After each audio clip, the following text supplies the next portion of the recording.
is the product marketing manager over at Cision. And today we're going to talk about a series that the company launched recently, the State of the Election series. And no, we're not going to get political on you today, so that's a good thing. I know nobody wants any of that, but thank you so much, Seth, for joining us. Yeah, thanks so much for having me. Absolutely. Before we get started, can you tell us a little bit about yourself and the series on Cision? Yeah, so as you mentioned, my name is Seth Gilpin, and I am the one of our product marketing managers at Cision. For those that are not in the PR marketing space, Cision is a PR marketing software platform. So we brand ourselves as earned media management software, and we help our customers identify and find the journalists and the influencers that are most impactful for their brand or their organization. We have some really neat software that monitors traditional media, online media, and helps, again, PR and marketers understand the media landscape and the media narrative. Then we have some analytics and some attribution tools that help our customers understand how that earned media coverage is impacting their bottom line, helping them drive business outcomes. And we leveraging our software and our tools and our technology, a prime opportunity with so much coverage and noise around the 2020 election.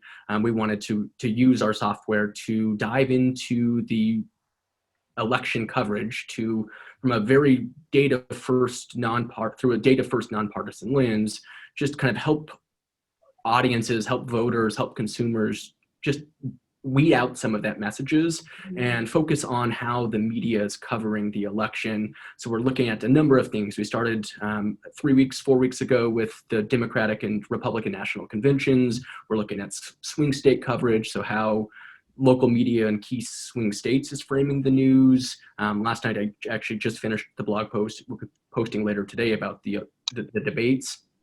And between now and the election, we'll continue once a week to post our findings, our analysis, and again, through a nonpartisan lens to help audiences kind of sift through some of that noise. So, sorry. Go ahead. So I was just going to ask how, that series, how are you gathering the data for this? How does that work? Yeah, good question. So it's all powered by our Cision proprietary software. So it's called the Cision Communications Cloud. That's the software our customers use to monitor their brands. So we used our technology, and we're looking at earned media mentions across online media, blogs, TV broadcast, radio broadcast, podcasts, only focusing on US coverage and coverage that's in English. So we're kind of constraining our search and the content that we're pulling in to US coverage. And to get that data, I create some pretty advanced Boolean searches. So if you're not familiar with Boolean logic, it's using and, this, or not that. So for example, I could have a search that mentions Trump in the headline, that does not mention Joe Biden in the headline, that frequently mentions the economy. So it has 3 or mentions of the economy or economic issues. And I have dozens of different searches around key issues, swing states, looking at Trump coverage versus Biden coverage, looking at left-leaning media segments versus right-leaning segments. I think it's no surprise and no secret that the media is very biased, and it's black or white. You have left or right, black or white. So wanted to kind of, again, filter through some of that noise. So there's many different websites out there that will rate, score, benchmark publications based on their appeared bias.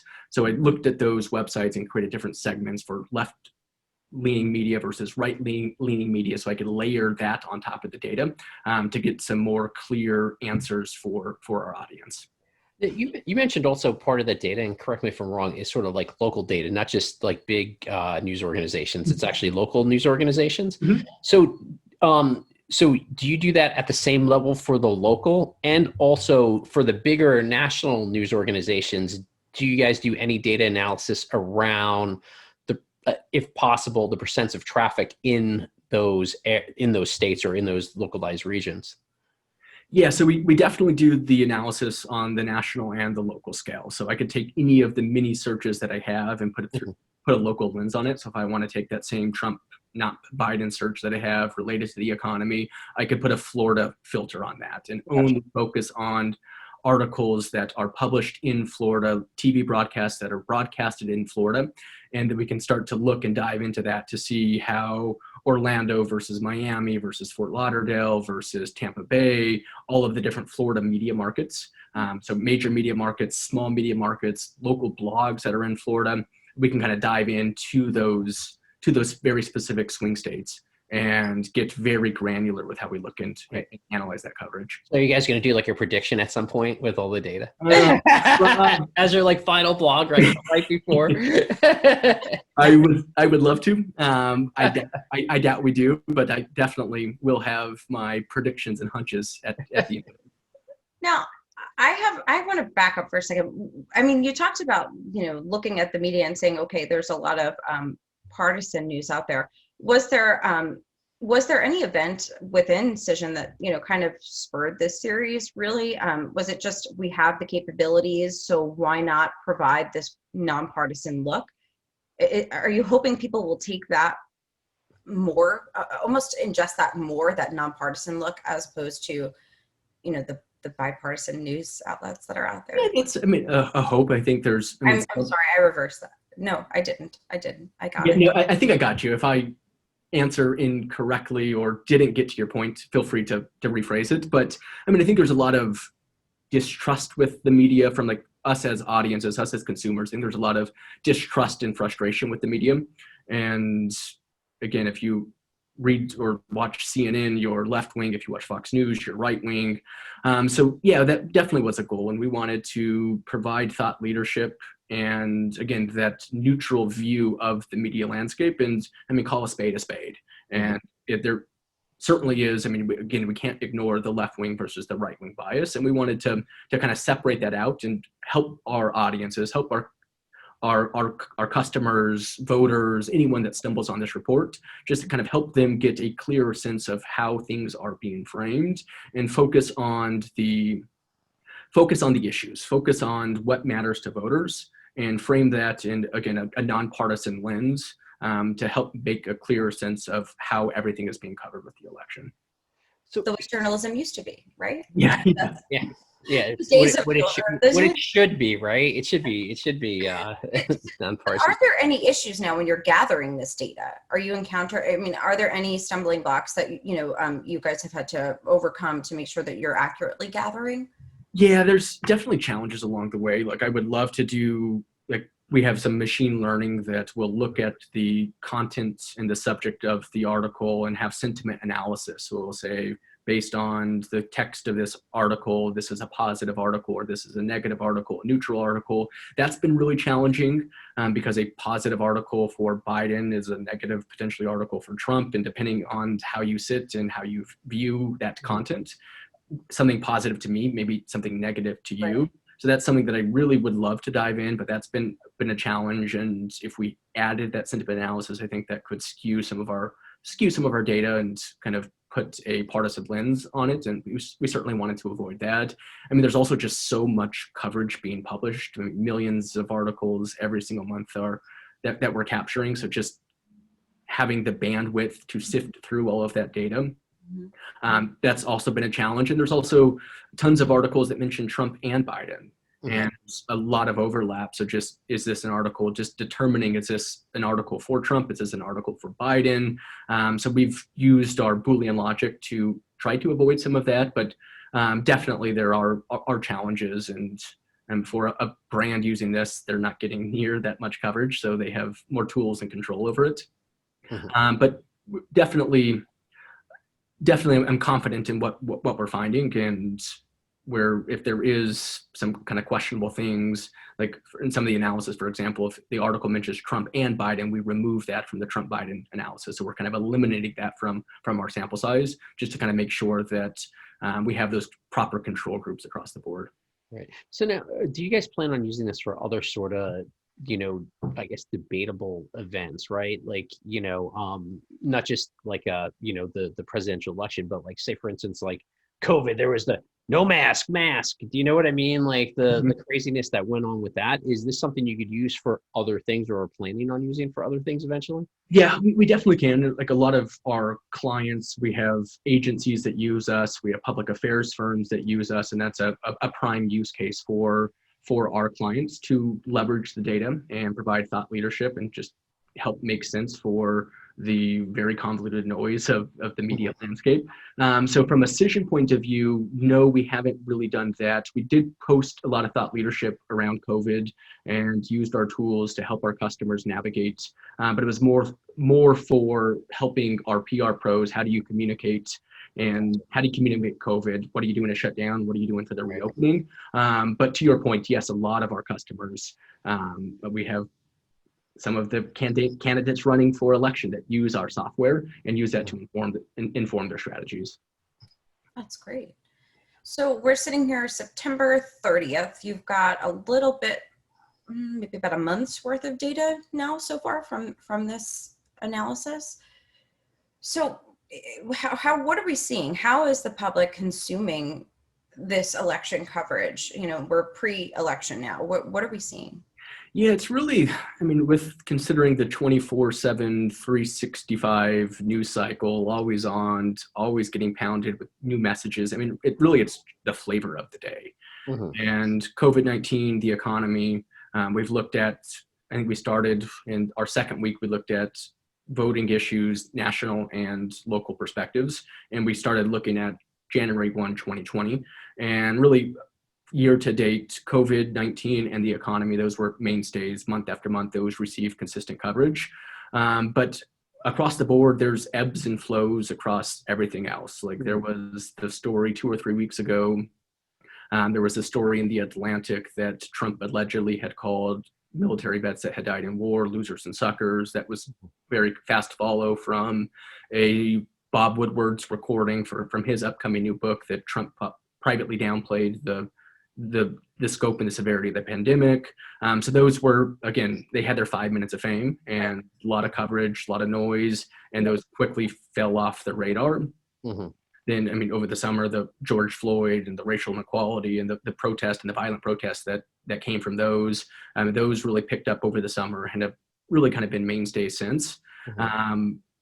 Interestingly, you look at Pew Research and Pew Research asked voters, like, what's the most important issue for you as you're preparing to cast your vote? The Supreme Court appointees, I think it was the second or the third most important issue, that had no coverage at all. So out of all of the issues, we were tracking like 8 or 9 issues. The Supreme Court had no coverage. Then obviously with Ruth Bader Ginsburg dying, that took the spotlight, and I expect and predict that will be a mainstay, especially as the Senate is looking to fill that seat before the election. So I think that will be a mainstay. That's interesting, though, how coverage, so it's virtually not even discussed up until she passes, right? And yet it's up there on the list of voter issues. So it's interesting why we're not why the media isn't talking about that all year long in an election year. There should be some things being spoken about. I'm just kind of thinking it through. I'm just thinking out loud. That's pretty interesting. It also seems like the coverage is, what I'm hearing, is very event driven, right? Like something tragic or massive happens, and that causes that sort of influx of coverage versus like to Nicolette's point, something that's on everyone's mind, like, okay, the Supreme Court justice. Right. I mean, there's the saying, if it bleeds, it leads.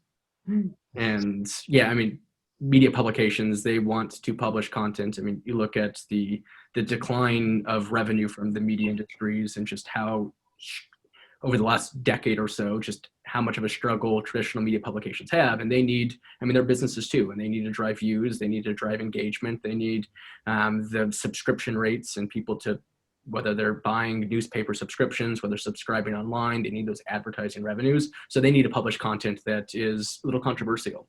So I think, unfortunately for us, the viewers, for us, the audience, the issues that we mainly care about are not necessarily aligned with the media narrative and what the gatekeepers of the media world are publishing. So yeah, that definitely is a little unfortunate. And it's even interesting how much of an impact then that the media has on what we deem important as the public then, I mean, look at that impact. You don't talk about it, you don't talk about it, you don't talk about it. All of a sudden there's, a lot of coverage. Now it's important to me because, it's out there. That's another really important aspect. That's interesting. Well, and I think also, I mean, and then if you sort of, move it one step over, right? Those, sort of those, what we're talking about with those headlines, it's like then people go, because they're sensational or whatever you want to call them, right? In some cases that, people go and share them, right? And then people want to share those same things because it's that same thing that drove them in there to go read it in the first place.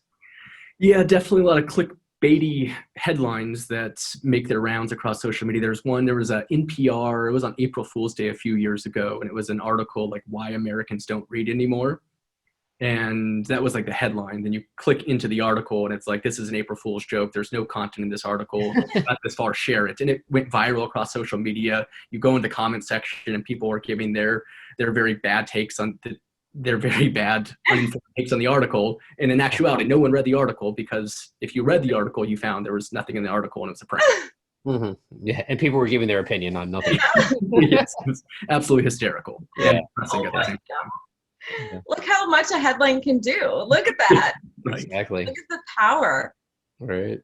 So, I mean, we've talked a little bit about some of those things that we've noticed so far. Is there anything that shocked you personally about some of the? Yeah, the discrepancy of some of the coverage between Trump and Biden, and obviously, like going into it, I think we all knew that Trump would receive the lion's share of the coverage. I mean, we saw it in 2016 when he was up against Hillary Clinton. He's the incumbent, he's the sitting president.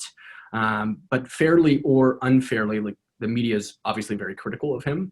But what's most shocking for me is how little coverage Biden actually receives.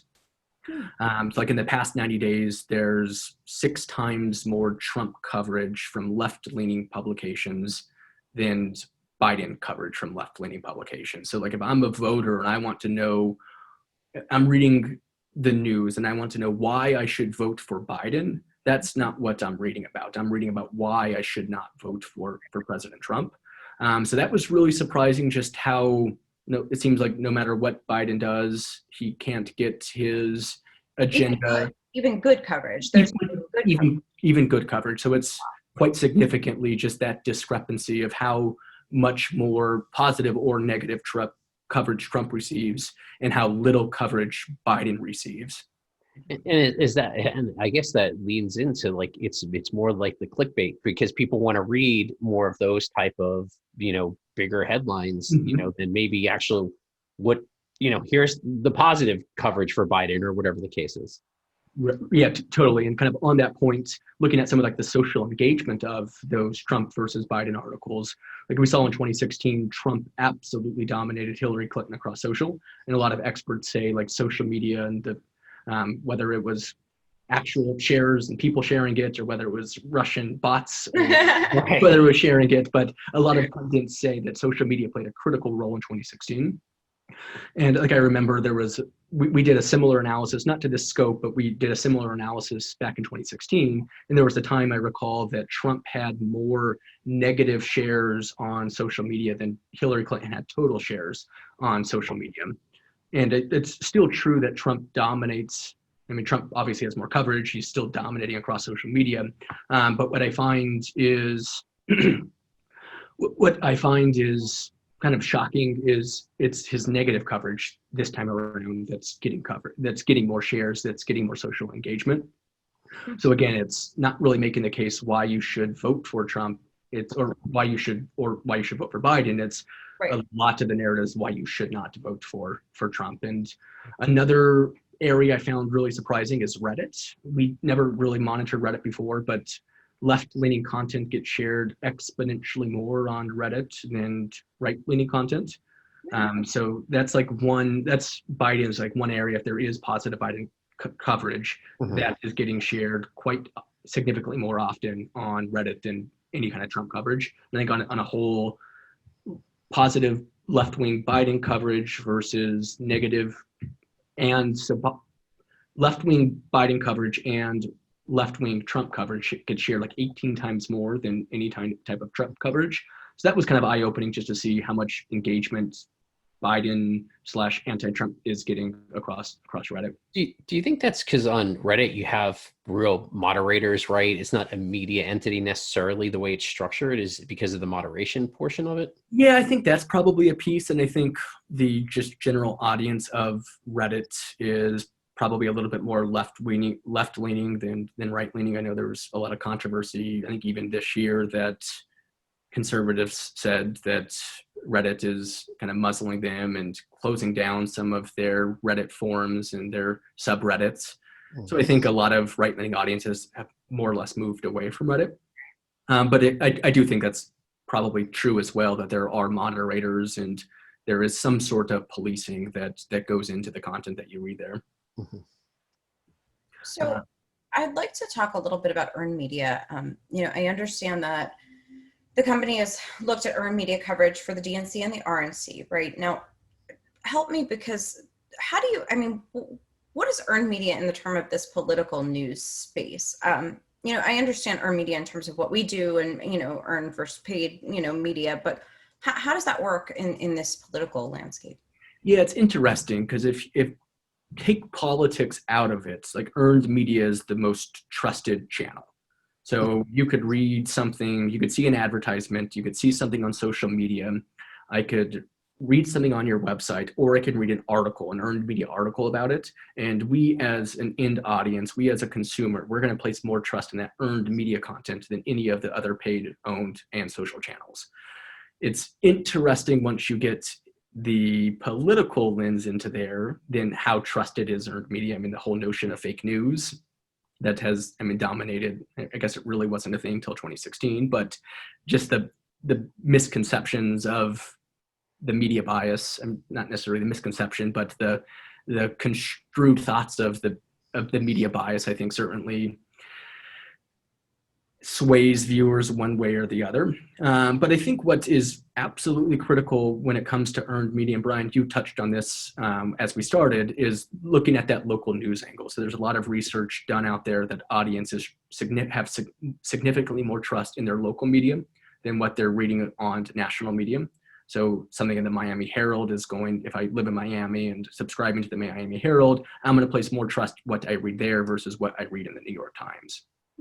So I think it's extremely important, especially in the swing states. There's a handful of swing states. There's maybe 5% of undecided voters left. I do think earned media will play a critical role to sway them one way or the other between now and the election.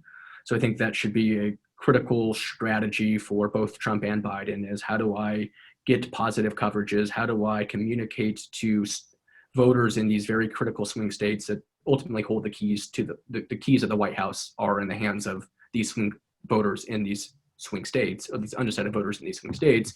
So I think a very crucial strategy should, like, how do I focus on the most important issues: the economy, healthcare, COVID response, Supreme Court appointees, racial inequality, climate change, the key issues voters care about. How do I get positive stories and ensure the constituents in those states can read about how me, the candidate, is going to address their concerns in regards to those key issues?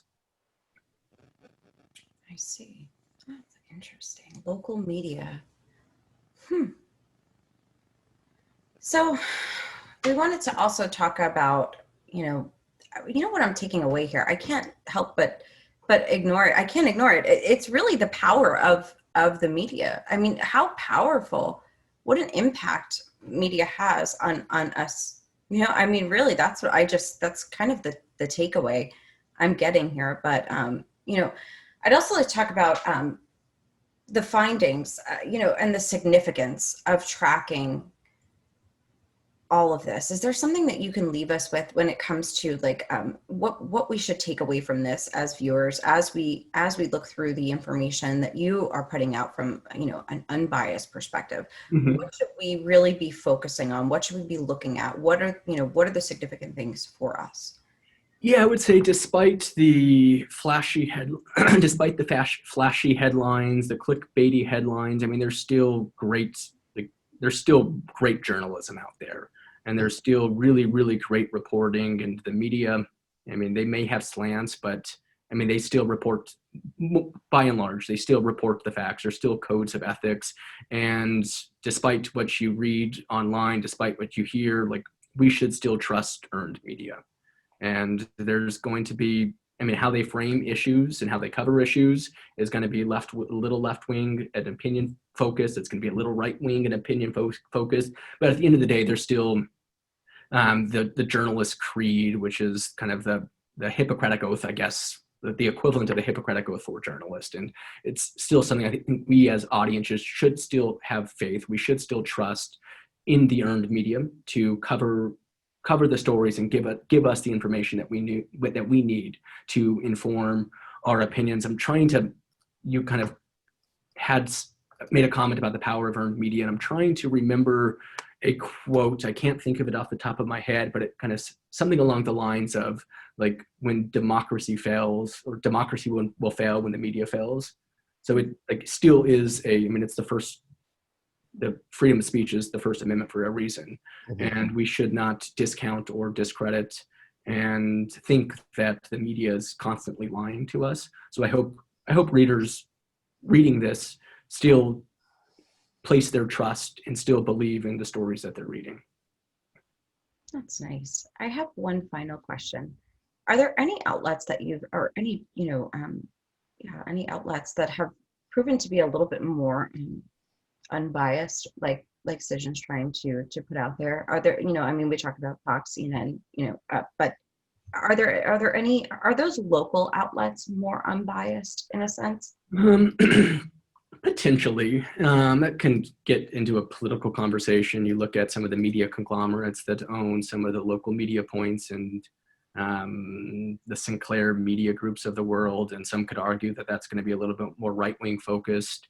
So yeah, I think there still is some media bias, and some of the editorial boards have apparent bias. But at the end of the day, I think, despite a slant or an opinion, they're by and large still reporting the facts. And if you kind of read through the noise and understand that there could be a little bit bias here, but ultimately the media shouldn't tell us what to think. Mm-hmm. But they should tell us what to think about. Right. So yeah, I think the jury's still out there. But it's kind of a political question. I'm trying to be politically correct with that. I totally get it. That was a wonderful answer. Shouldn't tell us what to think, but what to think about. I like that. And really, it's we have a responsibility as readers too. To read everything and to understand where it's coming from, and to kind of weed through that, and understand where it's coming from, but extract the facts. Yeah, and I would encourage everyone, like, go to Google, like, if you're concerned about the type of news, like if you're reading a story in Reuters or AP, which is about as neutral as you can possibly get, like, go to Google and search media bias chart, and there's tons of different things there, and that will give you a pretty clear view and an unbiased view of who skews left, who skews right, what's fact-based, what's opinion-based, and that will help you just kind of gauge when you are reading an article, and just kind of help you take some of that content that you're receiving with the grain of salt. Because yes, it is true that the Crooks and Liars or the Daily Kos is very, very left-leaning and is a little deceptive. So is the Daily Caller and Breitbart and some of those right-wing publications. But if you focus on the most of the mainstream publications, especially in print media, by and large, they're going to be neutral, may skew a little left, may skew a little bit right, but you should be confident that it's facts first journalism. That's great. Well, Seth, we thank you so much for talking with us about this today. It is incredibly important for everyone right now. So this is really important work you guys are doing. We appreciate your time. Yeah, we appreciate the opportunity, and hopefully we can do it again. Can you let everybody know where they can learn more about the analysis? Yes, you can go to cision.com, so CISION.com. From there, if you click on our resources page, you should find it there. And we're posting it. We have 4 out. We have our 5th going out today. And every week between now and the election, 1 week after the election, we'll post one as well. So we'll continue to post this content and help inform our audiences, help inform voters in this very, very critical time. Thank you so much, Seth. So much, Seth. All right, you guys have a good one. Thanks for having me.